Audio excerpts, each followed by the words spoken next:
Hello friends, आपका स्वागत है हमारे चैनल एवरीडे न्यू में। दोस्तों, आरआरसी ग्रुप डी एग्जाम 18 अगस्त फर्स्ट शिफ्ट का पेपर समाप्त हो चुका है और अभी तक इसके मैक्सिमम रियल प्रश्न भी आ चुके हैं। तो आइए आज की फर्स्ट शिफ्ट की फुल पेपर एनालिसिस देखते हैं। सबसे पहले बात करें कि क्या आज की फर्स्ट शिफ्ट में कुछ चेंजेस देखने को मिला, आखिर फर्स्ट शिफ्ट कैसा आया है। तो देखिए, मैक्सिमम कैंडिडेट जिनसे मैंने रिव्यू लिए हैं, छात्रों के कहना है कि आज का जो फर्स्ट शिफ्ट था वो ईजी टू मॉडरेट लेवल का आया है। यहाँ पे छात्रों के अटेम्प्ट भी थोड़ा अच्छा खासा गया है। देखा जाए तो यहाँ पे जो साइंस का पोर्सन आ रहा है फ्रेंड्स, एज इट इज कल की तरह ही साइंस के पोर्सन आ रहे हैं, लेकिन आज थोड़ा ज्यादा साइंस के क्वेश्चन करने लायक थे। यहाँ पे जो फिजिक्स के न्यूमेरिकल आ रहे हैं, जो यहाँ पे केमिस्ट्री से रिएक्शन और ये सब आ रहे हैं, वो दोस्तों वही कंसेप्चुअल वाले, यानी स्टेटमेंट दे दे के यहाँ पे 4 ऑप्शन और उसमें से पूछा जा रहा है कि इसमें से कौन कौन सा सही है, एक कौन गलत है, ऐसे करके। इसके बाद बात करें मैथमेटिक्स की, तो मैथमेटिक्स में ज्यादातर सवाल करने लायक थे। मुश्किल से 2 से 3 सवाल थोड़ा डिफिकल्ट थे, लेकिन ज्यादातर करने लायक। रीजनिंग की बात कर ले तो रीजनिंग में भी मैक्सिमम क्वेश्चन यहाँ पे आज करने लायक दिए गए थे। हालांकि जो सीटिंग अरेंजमेंट और पजल वाले सवाल आए थे उसमें थोड़ा सा यहाँ पे समय लगा है छात्रों को, लेकिन पजल को छोड़ के देखा जाए तो बाकी सारे क्वेश्चन उतना हार्ड नहीं था, करने लायक प्रश्न दिया गया था। जीके और करंट अफेयर की बात कर लें तो जीके वाले तो स्टैटिक जीके से आ ही रहे हैं। करंट अफेयर दोस्तों खास करके 2022 से सबसे ज्यादा करंट आया है और 2021 का भी 1-2 करंट आए हैं। लगभग दोस्तों 4 से लेकर 6 क्वेश्चन करंट अफेयर के आज पूछे गए थे। अटेम्प्ट की बात कर ले तो अटेम्प्ट देखिए, किन्हीं छात्र के यहाँ पे 73 रहे, किन्हीं के 76 रहे, किन्हीं के 82 रहे, किन्हीं के 87 रहे, किन्हीं के 79 रहे, किन्हीं के 65 रहे। इस तरह से अटेम्प्ट रहे जिन जिन छात्र से मैंने बातचीत की। इसके बाद बात करें अटेंडेंस की, तो अटेंडेंस के बारे में बताने हैं कि हर सेंटर पे दोस्तों लगभग यहाँ पे 50 से 55% के आसपास रह रहे हैं, कहीं पे 40 से 45% के आसपास भी देखने को मिल रहे हैं। इसलिए आप लोग एग्जाम मत छोड़िएगा, अटेंडेंस भी कम रह रही है। और पहले से ही पता तो दोस्तों कि यहाँ पे छात्र कम पहुंचेंगे एग्जाम देने, क्योंकि 3-4 साल बाद एग्जाम यहाँ पे हो रहे हैं। तो आइए अब यहाँ पे आज की फर्स्ट शिफ्ट के सारे क्वेश्चन हम लोग देख लेते हैं। दोस्तों, मॉक टेस्ट के लिए जिन्हें भी टेक्स्ट बुक पास बाई करनी है, देखिए इनके तरफ से अभी एक बहुत अच्छी डील मिल रही है। यहाँ पे आपको 590 प्लस डिफरेंट एग्जाम्स के 45,000 प्लस अपडेटेड मॉक टेस्ट मिल जाते हैं। इसके अलावा बाई करते समय कूपन कोड में न्यू टाइप करते हो तो तुरंत ही आपको एक्स्ट्रा 20% भी ऑफ मिल जाएंगे। यानी ईयरली टेक्स्ट बुक पास आप लोग सिर्फ और सिर्फ ₹400 में बाई कर सकते हो। इसके बाद जितने भी गवर्नमेंट एग्जाम है, खास करके आरआरसी ग्रुप डी एग्जाम के सारे मॉक टेस्ट अवेलेबल है और एग्जाम से पहले लगा के जाते हो मॉक टेस्ट तो काफी ज्यादा फायदेमंद साबित होता है। इसके अलावा एसएससी बैंकिंग और भी डिफरेंट गवर्नमेंट एग्जाम के मॉक टेस्ट लगा सकते हो। तो वीडियो के डिस्क्रिप्शन बॉक्स में आपको लिंक्स मिल जाएगी, वहां से जाके सारी लिंक्स जरूर चेक कर लीजिएगा। तो ये रहे फ्रेंड्स आज के 18 अगस्त के फर्स्ट शिफ्ट की एनालिसिस, जिसमें देखिए एक सवाल यहाँ पे पूछा गया था पॉलिटी से, आर्टिकल 51A में क्या आता है। तो ये दोस्तों कल भी सवाल एक पूछा गया था कि आर्टिकल 50A जो है ये कौन से पार्ट में आता है, तो भाग 4A में आएगा। और सेम टू सेम उसी तरह से रिपीट कर सकते हो कि कर दिया है आज के फर्स्ट शिफ्ट में। तो मौलिक कर्तव्य दोस्तों यहाँ पे आर्टिकल 51A में आता है, फंडामेंटल ड्यूटीज। एक देखिए प्रश्न पूछा गया है कि इस्लाम धर्म के संस्थापक कौन थे। तो इस्लाम धर्म के संस्थापक की बात करें तो हजरत मोहम्मद थे। एक प्रश्न देखिए आया है कि भारत निर्माण कार्यक्रम किस पंचवर्षीय योजना में शामिल किया गया था, यानी 5 ईयर प्लानिंग से। कल भी तीनों शिफ्ट में सवाल आया था, आज भी देखिए यहाँ पे पंचवर्षीय योजना से सवाल आया है कि भारत निर्माण कार्यक्रम में किस पंचवर्षीय योजना में शामिल किया गया। 5वीं, 4वीं, 7वीं, 8वीं, इस तरह के ऑप्शन दिए गए थे। इसका आंसर मुझे नहीं पता, जिनको पता होगा कमेंट सेक्शन में जरूर बता दीजिएगा। देखिए फ्रेंड्स, एक सवाल आया था कि कनकेव लेंस यानी कि अवतल लेंस के फोकस पर ऑब्जेक्ट है तो इमेज कैसा बनेगा। तो कोई अवतल लेंस है, उसका जो ऑब्जेक्ट है वो फोकस पे रखा गया है, तो इमेज कहां पे बनेगा और कैसा बनेगा। तो जब भी इमेज बनेगा फ्रेंड्स, यहाँ पे रियल और इन्वर्टेड यहाँ पे इमेज बनेगा। तो इस तरह के करके ऑप्शन वहां पे थे, इसको करेक्ट करना था। देखिए कल भी काफी सारे लाइट चैप्टर से सवाल आ रहे थे, प्रकाश से, और आज भी दोस्तों लाइट से कई क्वेश्चन आया है। एक सवाल देखिए करंट अफेयर का पूछा है 2022 वाला, 2022 के ही ज्यादा आ रहे हैं। पंकज आडवाणी 2022 में बिलियर्ड्स में किसे हराकर अवार्ड जीते हैं। तो ध्रुव सीतावला को यहाँ पे हराकर जीते हैं।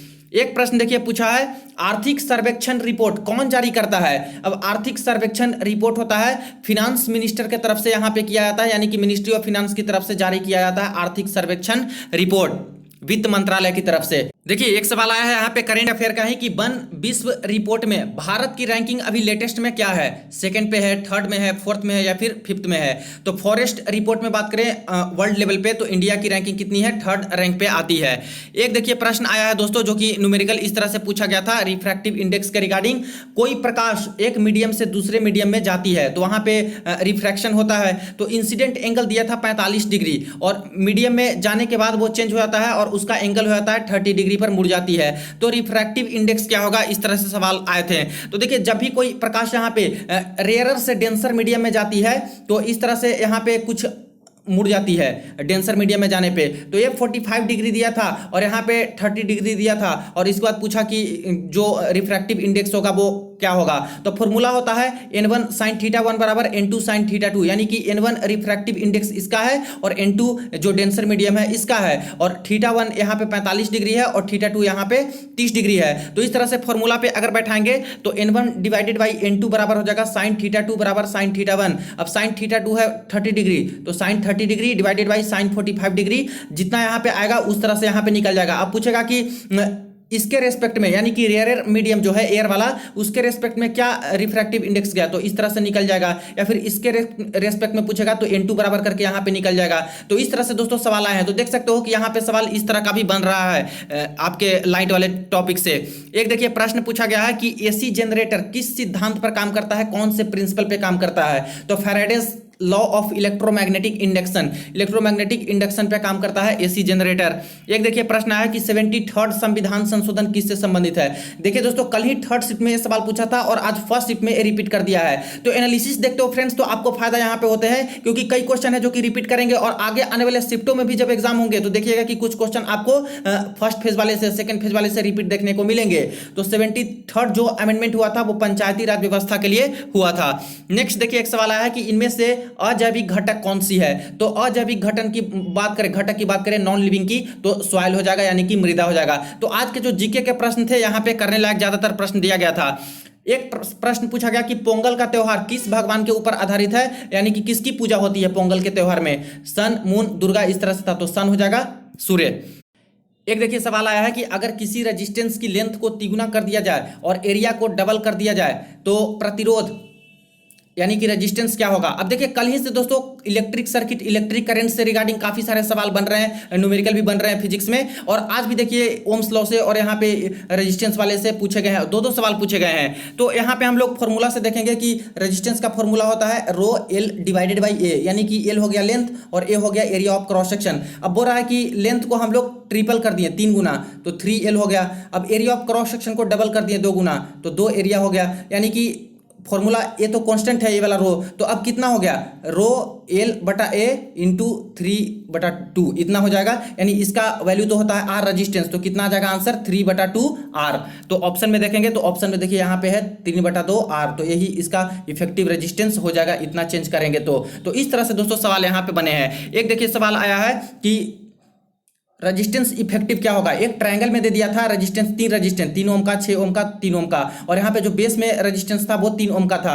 तो पूछा गया कि कितना रेजिस्टेंस निकलेगा। तो देखिए जब भी ट्रायंगल में दिया जाता है तो बेस में अगर बता दिया जाए कि बेस में इतना है तो पहले ऊपर वाला जो है उसको हम लोग सीरीज में जोड़ देते हैं। तो 6 3 कितना हो जाएगा, 9 हो जाएगा। अब जब 9 हो जाएगा तो एक कुछ इस तरह से फिगर यहाँ पे बन जाएगा, फिगर ऐसे बन जाएगा इस तरह से। तो ये तो हो गया हमारा 9 और नीचे वाला हो गया हमारा 3 जो कि बेस में है। तब ये दोस्तों फिर पैरेलल में हो जाएगा। अब पैरेलल में इसको ऐड करेंगे तो 1/r बराबर कितना होता है पैरेलल में, 1/9 प्लस 1/3। तो इसको कैसे निकालेंगे, 9 आएगा तो 1 प्लस 3 3 9 तो 3, यानी कि 4/9। अब रेजिस्टेंस को ऊपर करेंगे तो यहाँ पे 9/4 आ जाएगा। तो अगर ये डेटा सही दिया गया होगा फ्रेंड्स इसी तरह से, तब तो यहाँ पे 9/4 है जो कि इसका करेक्ट आंसर आएगा। बाकी इसको कैलकुलेट करने के बाद अगर दूसरा डेटा दिया गया होगा तो इसी तरह से बनते हैं कि पहले जो ऊपर वाले 2 होते हैं बेस को छोड़कर इसको हम लोग सीरीज में ऐड करेंगे और इसके बाद सीरीज में जैसे ही ऐड कर देंगे तो ये जो आएगा और ये इसके साथ पैरेलल में हो जाएगा, फिर पैरेलल में इसको ऐड करेंगे तब जाके फाइनल हमारा वैल्यू निकलेगा।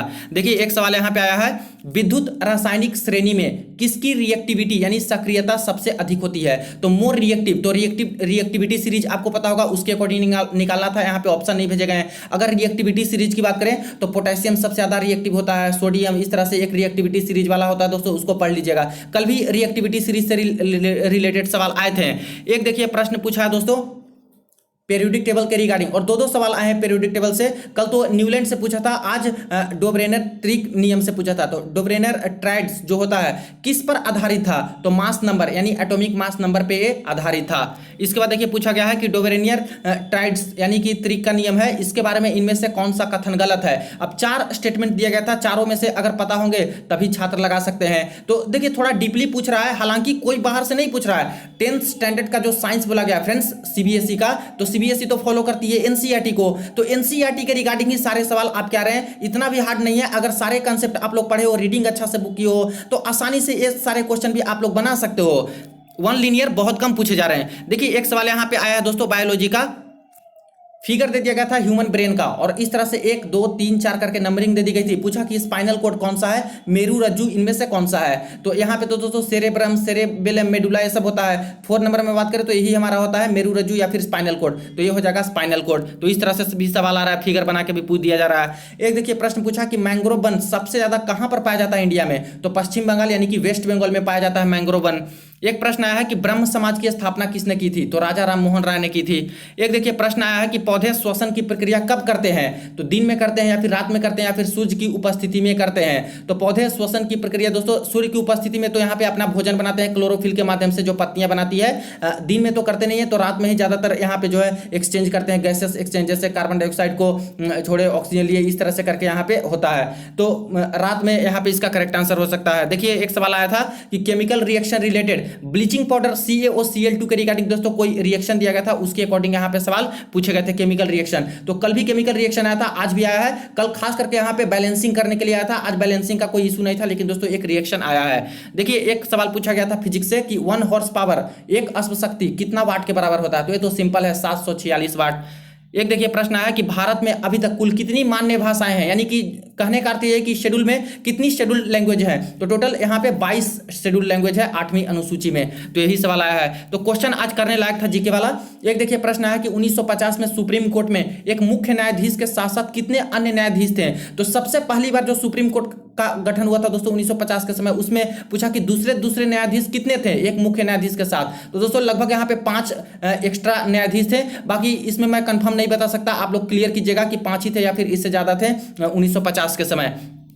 एक देखिए प्रश्न आया है कि पेटीएम का नया मैसेंजर ऐप का नाम क्या है, तो पेटीएम ने नया मैसेंजर ऐप लॉन्च किया है, उसका नाम क्या है, इनबॉक्स करके है। एक देखिए सवाल है मैच द फॉलोइंग करके, ये भी दोस्तों केमिस्ट्री का सवाल है। मिथाइल ऑरेंज, लौंग प्याज और लाल पत्ता गोभी, इस तरह से था। अब यहाँ पे मैच करना था कि कौन सा सही होगा। तो मिथाइल ऑरेंज की बात करें तो अम्लीय व क्षारीय सूचक है, जो कि बताता है कि कौन एसिडिक है कौन बेसिक है। लौंग प्याज वाले ऑप्शन मुझे नहीं मिले हैं। लाल पत्ता गोभी की बात करें तो प्राकृतिक अम्लीय क्षारीय है, ये प्राकृतिक रूप से एसिड बेस का यहाँ पे पता लगा सकता है। तो इस तरह से एक सवाल आए हैं दोस्तों। एक देखिए प्रश्न आया है कि फ्लोएम का चार्ट दिया था, सही क्या है, तो फ्लोएम ऐसे तो नॉर्मल आता है कि फ्लोएम का काम क्या है, जाइलम का काम क्या है, तो उस तरह से नहीं आया है। इस तरह का सवाल आया कि एक चार्ट दे दिया था, पूछा कि कौन सा इसमें से सही है, पत्तियों से जड़ों तक, जड़ों से तनों तक, तनों से पत्तियों तक, इस तरह से करके सवाल आया था। एक देखिए प्रश्न कल जो आया था फ्रेंड्स, सेम टू सेम उसी तरह का प्रश्न आज भी पूछा गया है। मैग्नेटिक लाइंस ऑफ फील्ड यानी चुंबकीय क्षेत्र का गुण नहीं है, तो कौन सा गुण नहीं है, एक दूसरे को नहीं काटती है। तो जो दोस्तों चुंबकीय होता है north pole south pole, north pole से निकलता है साउथ पोल में एंड कर जाता है, और मैग्नेट के अंदर भी साउथ से लेकर नॉर्थ तक आता है। तो इस तरह से यहाँ पे इसका जो है मैग्नेटिक लाइन ऑफ फोर्स निकलते हैं, लेकिन दोस्तों एक दूसरे को कभी नहीं एक क्रॉस करता है, काटता नहीं है, तो ये तो सही है। सेंटर पर मैग्नेटिक फोर्स ज्यादा होती है, यानी कि ये जो नॉर्थ पोल है ये साउथ पोल है, यहाँ पे बोला जा रहा है कि सेंटर पे ज्यादा होता है, तो दोस्तों ये गलत है। सेंटर पे यहाँ पे ज्यादा फोर्स नहीं होता है मैग्नेट वाला, सबसे ज्यादा यहाँ पे नॉर्थ पोल पे और साउथ पोल पे ही होता है, यानी कि यहाँ पे ज्यादा होता है, तो ये यही गलत हो जाएगा। तो कौन सा गुण नहीं है, तो ये गुण नहीं है। एक देखिए प्रश्न पूछा है कि अंडर 20 विश्व कप लंबी कूद लॉन्ग जंप में किसने चैंपियनशिप मेडल जीता है, गोल्ड नहीं होगा, चैंपियनशिप का खिताब किसने जीता है इंडिया से, तो यहाँ पे शैली सिंह है, शैली सिंह, जिन्होंने अंडर 20 विश्व कप लॉन्ग जंप में इन्होंने चैंपियनशिप जीती है। एक देखिए प्रश्न पूछा है कि भारत ने किस देश के साथ 30वीं वर्षगांठ मनाई, तो इजराइल देश के साथ 30वीं वर्षगांठ मनाई है, और ये भी दोस्तों 2022 का करंट अफेयर से सवाल है।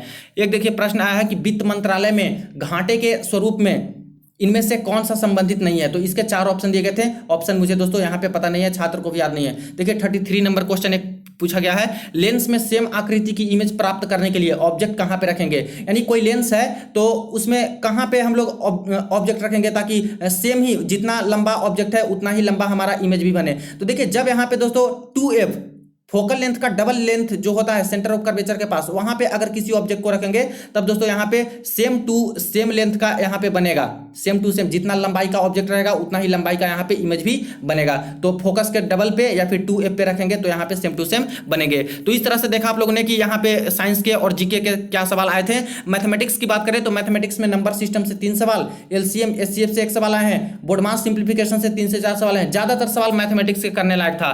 टाइम एंड वर्क से 1 सवाल, प्रॉफिट लॉस से 2 सवाल, टाइम स्पीड डिस्टेंस का 2 सवाल, इसके बाद एज प्रॉब्लम की बात करें तो 2 सवाल आयु वाले से आ रहे हैं, डीआई से 3 सवाल आया है, मीन मीडियन मोड से 1 सवाल, एवरेज से बात करें तो एक सवाल आए हैं, रेशियो प्रोपोर्शन से दोस्तों आज ज्यादा सवाल बताए जा रहे हैं 3 से 4, परसेंटेज से एक सवाल, मेंसुरेशन से 2, ट्रिगोनोमेट्री की बात करें तो एक सवाल, जियोमेट्री से 2 सवाल और अलजेब्रा की बात करें तो एक सवाल। रीजनिंग में देख लीजिए थोड़ा सा कैलकुलेटिव था, लेकिन यहाँ पे ज्यादातर प्रश्न लगभग 25 प्लस क्वेश्चन था जो कि करने लायक था, जिनका अगर सीटिंग अरेंजमेंट पजल सही है तो। कथन निष्कर्ष की बात करें तो 2 से 3 सवाल, सिलोगिज्म की बात करें तो 2 से 3 सवाल, सीटिंग अरेंजमेंट से 4 आया है। इसके बाद पजल की बात करें तो 2 से 3 आया है। सीटिंग अरेंजमेंट में यहाँ पे सर्कुलर भी आया दोस्तों, जहां पे 8 को बैठाया गया था, और यहाँ पे स्क्वायर में भी आया है कि जहां पे 8 को बैठाया गया था या फिर 6 को बैठाया गया था। कोडिंग डिकोडिंग में बात करें तो 3 सवाल, सीरीज से 3 सवाल, इनइक्वालिटी वाला 1 से 2 सवाल, अल्फाबेटिकल सीरीज वाले 2 सवाल, मैथमेटिकल ऑपरेशन वाले भी 1 से 2 सवाल बताए जा रहे हैं। वेन डायग्राम से यहाँ पे 1 सवाल और कैलेंडर से 1 सवाल और डायरेक्शन से 2 सवाल बताए जा रहे हैं। हालांकि ब्लड रिलेशन से दोस्तों अभी तक कोई सवाल नहीं आया है, तो हो सकता है कि आगे आने वाली शिफ्ट में देखने को मिल सकते हैं। तो ये रेफरेंस आज की फर्स्ट शिफ्ट की फुल पेपर एनालिसिस वीडियो को ज्यादा से ज्यादा दोस्तों के साथ शेयर कर दीजिएगा और रियल एनालिसिस के लिए चैनल को जरूर से जरूर सब्सक्राइब कर लीजिएगा।